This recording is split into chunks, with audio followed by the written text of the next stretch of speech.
விஜய் உயிர் என்ன வரண்டா விஜய் எவன் தொடர்ந்தா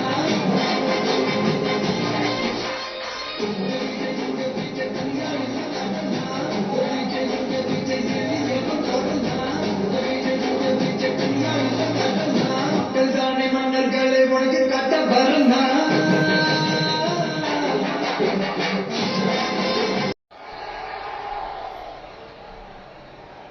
பொதுவா நல்ல காரியங்கள் ஸ்டார்ட் பண்றதுக்கு முன்னாடி இந்த மஞ்சள் எடுத்து வச்சுதான் ஸ்டார்ட் பண்ணுவாங்க. நம்ம வீட்டுல கூட நம்ம அம்மா அக்கா தங்கைகள் நமக்காக நாம நல்லா இருக்கணும்ன்றதுக்காக மஞ்சள் புடவை கட்டிக்கிட்டு தான் வேண்டிக்குவாங்க. அப்படி அந்த மஞ்சள்னாலே ஒரு தனி வைப்பு தாங்க. நம்ம கொடியில கூட அந்த வைப்ரண்டான அந்த எனர்ஜெட்டிக்கான அந்த மஞ்சள் இருக்குமே, அந்த மாதிரி மங்களகரமான மஞ்சள் விளையிற பூமி தான் இந்த ஈரோடு பூமி. பேசாம வேற எங்க போய் பேசுறது? அது மட்டும் இல்ல, இங்க ஒரு மகத்தான ஒரு மனிதரை பத்தி நம்ம பேசி ஆகணும். இந்த ஈரோடு மண் விவசாயத்துக்கும் பேர் போன மண். இங்க நடக்கிற அந்த விவசாயத்துக்கு மிக முக்கியமான ஒரு கவசமா இருக்கிறது என்ன தெரியுமா? காளிங்கராயன் அணை, காளிங்கராயன் கால்வாய். காளிங்கராயன் அணை கட்டினதுலையும் கால்வாய் வெட்டினதுலையும் உயிரான உணர்வு பூர்வமான நிறைய விஷயங்கள் இருக்கு.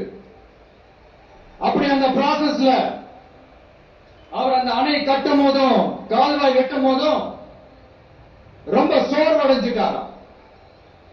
அப்ப அவங்க அம்மா அதை பார்த்துட்டு சொன்னாங்களா, மகனே காளிங்கா, தயிர் வித்த காசு தாழ்வாரம் வரைக்கும் இருக்குது, மோர் வித்த காசு முகர வரைக்கும் இருக்குது, அதை எடுத்துக்கிட்டு போய் அணைய கட்டியா கால்வாய வெட்டியான்னு சொல்லி தைரியம் கொடுத்தாங்களா.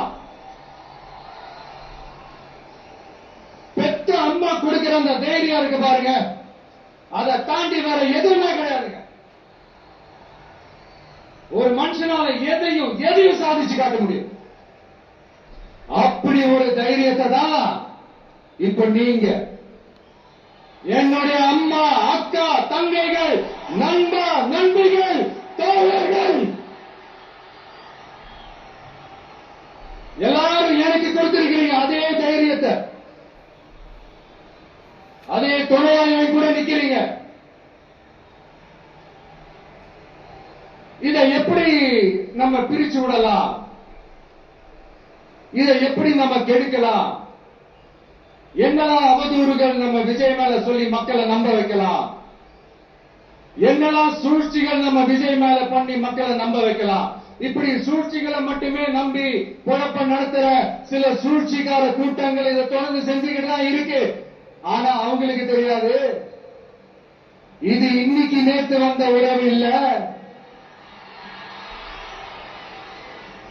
இருக்கிற 30-33 வருஷத்துக்கு மேல இருக்கிற உறவு. ஏன் நான் சினிமாக்கு வந்தப்ப எனக்கு வயசு 10, அப்பல இருந்தே இந்த உறவு ஸ்டார்ட் ஆகி போயிட்டு இருக்கு. அவங்களுக்கு தெரியாம போச்சு. அதனால என்ன பண்ணாலும், நீங்க என்ன ட்ரை பண்ணாலும், எல்லாத்தையும் விட்டுட்டு மக்களுக்காக வந்திருக்கிற இந்த விஜய மக்கள் ஒரு நாளுக்கு விட மாட்டாங்க. மக்கள் கூடவே நிக்கிறாங்க, கூடவே நிப்பாங்கன்னு அவங்களுக்கு தெரியாம போச்சு. என்னப்பா நிப்பீங்கல்ல? உங்களை நம்பிதாப்பா வந்திருக்கிறேன்.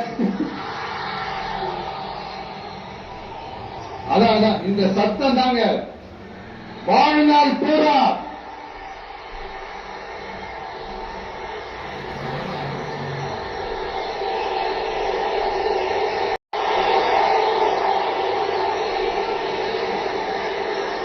வாழ்நாள் பூரா உங்களுக்கு நன்றியோடவே இருப்பேன். இப்போ நம்ம காளிங்கராயன் அவர்கள் அணையை கட்டுறதுக்காக பவானிக்கு போய் பார்க்கும்போது ஒரு இடத்துல ஒரு பாம்பு வந்து உட்கார்ந்துச்சான், படுத்துச்சான்.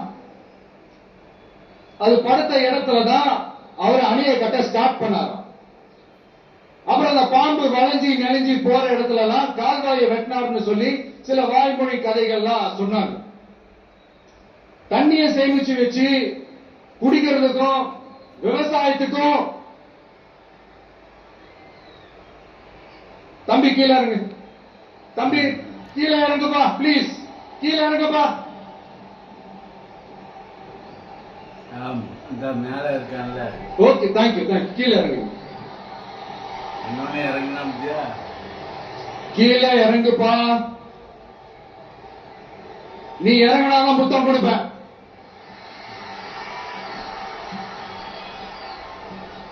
எப்படி ஏறினா?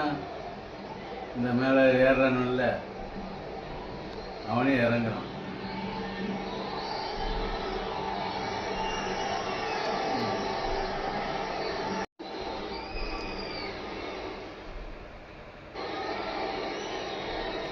அவரை பார்க்கணும்னு சொல்லி தானே அவன் வேலை ஏறினா.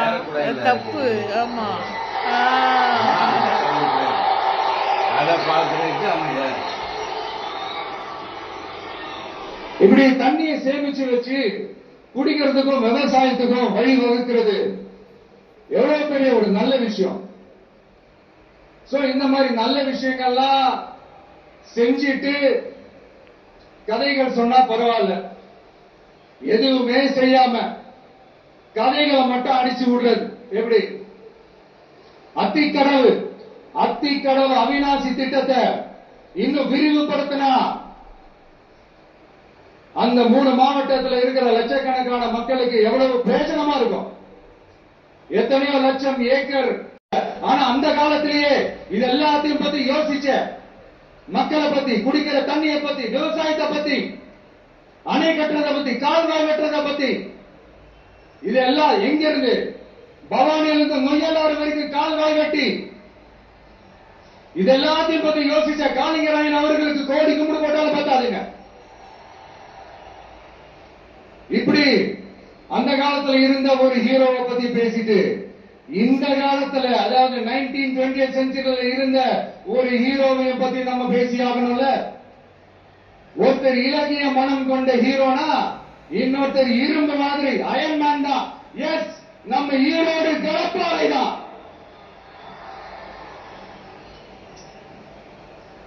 அவர்தான் இந்தியாவுக்கு இடஒதுக்கீடு சம்பந்தமான அரசியல் சட்டத்தை திருத்தறதுக்காக போராட்டம் நடத்தினவர் யாரு? நம்ம தந்தை பெரியாரு. 100 வருஷத்துக்கு முன்னாடி இருந்தோம். தேர்தல் அணுகுமுறையே எடுத்துக்கிட்டோம். அண்ணாவும் எம்ஜிஆரும் தமிழ்நாட்டோட சொத்து, அவங்கள பயன்படுத்துறத பத்தி யாரும் இங்க கம்ப்ளைண்ட் பண்ண முடியாது. அண்ணா எங்களோடது, எம்ஜிஆர் என்னோடது, எங்களோடது, நீங்களா எடுத்துக்க கூடாது அப்படிலாம் யாரும் இங்க அழுதுட்டு இருக்க முடியாது சொல்லிட்டேன். அதனால நாங்க ஒரு வழியில அரசியல் செஞ்சுக்கிட்டு போயிட்டு இருக்கிறோம். உங்களுக்கு தான் டிவிக்கு ஒரு பொருட்டே இல்ல, அப்புறம் ஏன் கதறீங்க? அப்புறம் ஆளாளுக்கு அங்க போயிட்டு இங்க போயிட்டு புலம்பி தள்ளிக்கிட்டு இருக்கிறீங்க. இது எப்படி இருக்கு தெரியுமா? எனக்கு பயம் இல்ல, எனக்கு பயம் இல்ல அப்படின்னு சத்தமா சவுண்ட் விட்டுக்கிட்டே, சத்தமா பாட்டு பாடிக்கிட்டு, இந்த நடுங்கிக்கிட்டே சின்ன பசங்க நடந்து போவாங்க. அந்த மாதிரி இருக்கு. மக்கள் எல்லாத்தையும் உன்னிப்பா கவனிச்சுட்டு இருக்காங்க. அதனாலதான் சொல்றேன், உங்களுக்கு நீங்க கொள்ளை அடிச்சு வச்சிருக்கிற காசு தான் துணை. ஆனா எனக்கு என் மேல எல்லையெல்லா பாசம் வச்சிருக்கிற இந்த மாசு தான் துணை.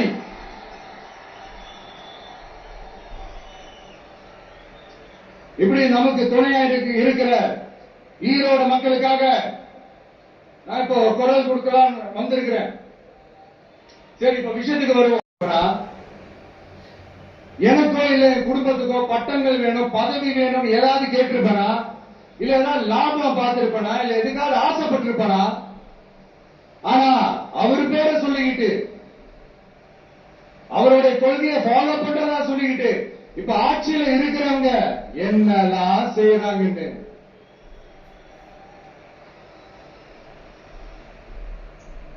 அதனாலதான் சொல்றோம், பெரியார் பேரை சொல்லிக்கிட்டு தயவு செஞ்சு கொள்ளையடிக்காதீங்கயா, தயவு செஞ்சு கொள்ளையடிக்காதீங்க. அவரு பேரை சொல்லிக்கிட்டு பெரியார் பேரை சொல்லி கொள்ளையடிக்கிற இவங்க தான் நம்மளுடைய அரசியல் எதிரி.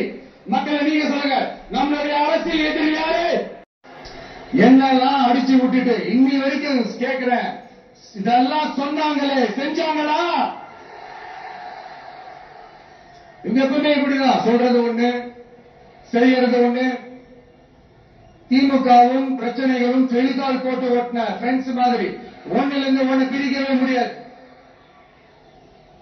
இப்போ ஈரோடு பகுதியில் இருக்கிற பிரச்சனையை பத்தி பேசுவோம். பெரியார் பேரை மட்டும் சொல்லிக்கிட்டு எதிராக செயல்படுறாங்களோ அப்படிதான் இந்த மஞ்சள் நகரத்தோட மஞ்சளுக்கும் ஒண்ணு பண்ணல, மஞ்சள் விவசாயிகளுக்கும் ஒண்ணு பண்ணல. ஆராய்ச்சி மையம், சிறப்பு மையம்னு கோடி கோடியா டெண்டர் விட்டாங்க, பேருக்கு கட்டிடத்தை கட்டினாங்க. ஆனா உலகமே போட்டி போட்டு வாங்குற மஞ்சளை மதிப்பு கூட்டி விற்பனை செய்ய, அதாவது அதோட வேல்யூ இன்க்ரீஸ் பண்ணி